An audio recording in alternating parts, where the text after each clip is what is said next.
Welcome back to யாஜிரா வீட்டில் ஆன்மீக channel. நம்ம சேனலை சப்ஸ்கிரைப் பண்ணலைன்னா சப்ஸ்கிரைப் பண்ணிருங்க. நான் எப்படி வைகாசி விசாக அன்னைக்கு முருகப்பெருமானை வழிபட்டேன்னு காட்டியிருக்கேன்.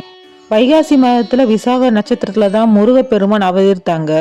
அன்னைக்கு விரதம் இருந்து வழிபட்டாலே நமக்கு எல்லா நன்மைகளும் கிடைக்கும். குறிப்பா அவர் என்ன வேண்டுதல் வச்சு என்ன கேட்டாலும் 100% நமக்கு கிடைக்கும். வைகாசி மாதத்துல வரும் விசாக நட்சத்திர நாள் தான் முருகப்பெருமான் அவதரித்தார். அதனால தான் முருகப்பெருமானுக்கு நம்ம அபிஷேகம் ஆராதனை பண்றோம். பொதுவா பாலாபிஷேகம் தான் முருகனுக்கு பிடிக்கும்னு செய்வாங்க. ஏன்னா பசுவின் மடியில் 7 சமுத்திரங்கள் வாசம் செய்யறாங்க. அந்த 7 சமுத்திரங்களையும் கொண்டு அபிஷேகம் செய்யப்படுவதாக சொல்றாங்க. வைகாசி திருவிழா அன்னைக்கு தான் பக்தர்கள் பால் குடம் எடுப்பாங்க. அந்த பால்ல தான் சண்முக பெருமானுக்கு குடம் குடமாக பாலாபிஷேகம் பண்ணுவாங்க. பக்தர்கள் பால் குடம் எடுக்கிறேன்னு பிரார்த்தனை செய்து எடுப்பாங்க. இதுல என்ன அர்த்தம்னா, குடம் என்பது மனிதனுடைய சரீரம். குடத்தை கீழே போட்டா உடைந்து விடும். அதுபோல மனது கெட்டா மனிதன் அழிந்து விடுவான் என்பதையே உணர்த்துகிறது. பால் வெண்மை நிறம். நம்முடன் பழகுறவங்க வெள்ளை மனம் படைத்தவரா அமைந்து வெற்றி தேடி தர வேண்டும் என்பதற்காகத்தான் இந்த பரிகாரம் செய்யறாங்க. நான் 3 அபிஷேகம் தான் பண்ண போறேன். பால் அபிஷேகம், சந்தனாபிஷேகம், விபூதி அபிஷேகம். தொடர்ந்து இப்படி அபிஷேகம் செய்யறதுனால நமது வாழ்க்கையில மாற்றங்கள் ஏற்படும்னு சொல்லுவாங்க. முருகப்பெருமான் எப்படி பிறந்தார்னா, சூரப்பதுமன் அரக்கர்களோட கொடுமையை தாங்க முடியாம தேவர்கள் சிவபெருமானிடம் முறையிட்டார். தேவர்களை காக்க எண்ணி உடனே தமது நெற்றி கண்ணில இருந்து 6 பொறிகளை உருவாக்கினார். அந்த 6 தீப்பொறிகளும் கங்கையுடன் கலந்து கடைசியில சரவண பொய்களை போய் கலந்துருச்சு. 6 தீப்பொறிகளும் 6 குழந்தைகளா உருவாயிருச்சு. அந்த 6 குழந்தைகளும் வைகாசி நட்சத்திர நாள்ல தான் உருவாச்சு. பார்வதி தேவி அந்த 6 குழந்தைகளும் ஒன்றாக இணைத்தார். அந்த குழந்தை தான் முருகப்பெருமான். முருகப்பெருமான் அழகு, வீரம், உயர்ந்த அறிவின் வெளிப்பாடாக இருக்கிறார்.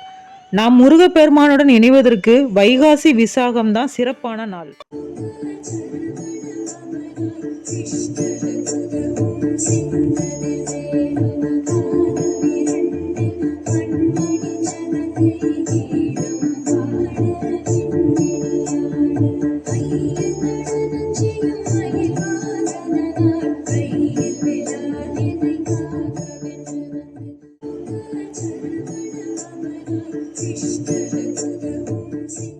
நான் பால், சந்தனம், விபூதி அபிஷேகம் மட்டும்தான் பண்ணினேன்.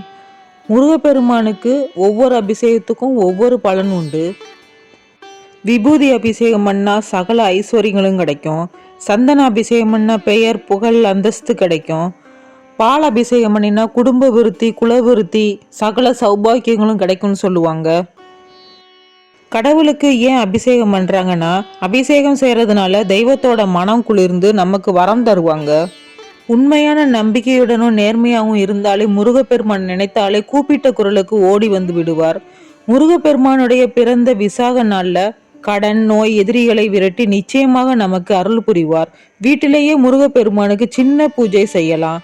முருகப்பெருமானுடைய மந்திரம் சரவண பவ 9, 27, 108, 1008 முறை சொல்ல வேண்டும். சித்தர் துறவியான அகத்தியர் சரவணபவ என்ற 6 எழுத்துக்களை பத்தி தெளிவா சொல்லியிருக்காரு. இந்த சரவணபவ மந்திரம் ரொம்ப பவர்ஃபுல்லானது. தினமும் சொல்லலாம், பிரம்ம முகூர்த்தத்தையும் சொல்லலாம். சரவணபவ என்ற மந்திரத்தை தினமும் சொல்லிக்கொண்டே வந்தா உங்களுடைய நினைத்த காரியங்கள் கைகூடும். 6 வெத்தலையில தீபத்தை ஏற்றி வந்தா நீங்க நினைத்த காரியம் நடக்கும். வெத்தலையோட நுனி டேமேஜ் ஆகி இருக்கக்கூடாது. நுனி இல்லாத வெத்தலை ஒருபோதும் பூஜைக்கு பயன்படுத்தக்கூடாதுன்னு சொல்லுவாங்க. வெத்தலை காம்பை எடுத்து விடணும். வெத்தலை நுனியில தான் சந்தனம், குங்குமத்தை வைக்கணும். ஏன் இந்த வெத்தலை தீபம் ஏத்துறாங்கன்னா, வெத்தலை காம்புல பார்வதி தேவியும் நுனியில லட்சுமியும் நடுவுல சரஸ்வதியும் இருப்பதா சொல்லுவாங்க. அவ்வளோ சக்தி வாய்ந்தது. நல்லெண்ணெய் அல்லது நெய் ஊற்றி தீபம் ஏற்றலாம். ஏற்றிய தீபத்திலிருந்து எண்ணெய் சூடாகி வெத்திலையிலிருந்து லேசான நறுமணம் வீசும். இந்த நறுமணத்தை சுவாசிக்கும் போது 5 நிமிஷம் உங்கள் மனதில் உள்ள கோரிக்கையை சொன்னாலே போதும், விரைவாக உங்கள் கோரிக்கைகள் நிறைவேறும்னு சொல்லுவாங்க.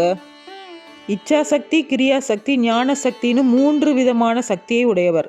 இச்சா சக்தினா என்னன்னா, வள்ளியோட கையில இருக்கிற தாமரை மலரின் மீது முருகனின் வலது கண்ணிலிருந்து சூரிய காந்தம் பட்டு எப்போதும் மலர்ந்தே இருக்குமா. கிரியா சக்தினா, தெய்வானை கையில் இருக்கிற கருங்குவளை மலரில் முருகனின் இடது கண்ணிலிருந்து சந்திரகலை பட்டு எப்போதும் மலர்ந்தே இருக்குமா. ஞான சக்தினா வேல். கோடிக்கணக்கான சூரியன் சேர்ந்து ஒளி கிடைப்பது போல வேலுக்கு அவ்வளோ சக்தி இருக்குமா. தந்தை சிவபெருமானிடம் பெறப்பட்ட சக்தியும் அன்னை பார்வதியிடம் பெறப்பட்ட சக்தியின் சக்தியும் இணைந்து மிகச்சிறப்பு வாய்ந்தவராக பாதுகாக்கும் நோக்கில் பிறந்தவர் நமது முருகப்பெருமான். வேலுடைய பெருமை உணர்த்தும் விதமாக சுந்தரவேல், சக்திவேல், கதிர்வேல், கனகவேல், வடிவேல், குமாரவேல், கந்தவேல், ஞானவேல், வேலப்பன், வேல்சாமி, வேலன், வெற்றிவேல், வேலாயுதம்னு முருகப்பெருமானுக்கு பெயர்கள் இருக்கு. வேல் வெளிப்பகையை மட்டுமல்ல உள்பகையும் அளிக்கும். வேல் சிவசக்தியோட அம்சம். வீட்டிலேயே அத்தகைய சிறப்பு வாய்ந்த வேலை வைத்து வழிபடலாம்.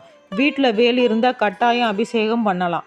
அப்புறமா வேலோட நுனியில் சந்தனம், குங்குமம் வைக்கணும். விபூதியை தூவி வாசமுள்ள ரோஜா இல்லாட்டி செவ்வரளி வைக்கலாம். வேலுக்கு 21 நாள் தொடர்ந்து அபிஷேகம் பண்ணினா எல்லா பிரச்சனையும் சரியாயிடும். அதனால தான் எல்லாரும் வீட்டில் அபிஷேகம் பண்ணுறாங்க. வேல் இல்லாட்டினாலும் படத்தில் உள்ள வேலை வழிபடலாம். எல்லோருக்கும் முருகனின் ஆசி கிடைக்க வாழ்த்துக்களுடன் யாஜ்ரா வீட்டில் ஆன்மீக சேனல் சப்ஸ்கிரைப் பண்ணிவிட்டு லைக், கமெண்ட், ஷேர் செய்யுங்க. தேங்க்யூ ஃபார் வாட்சிங்.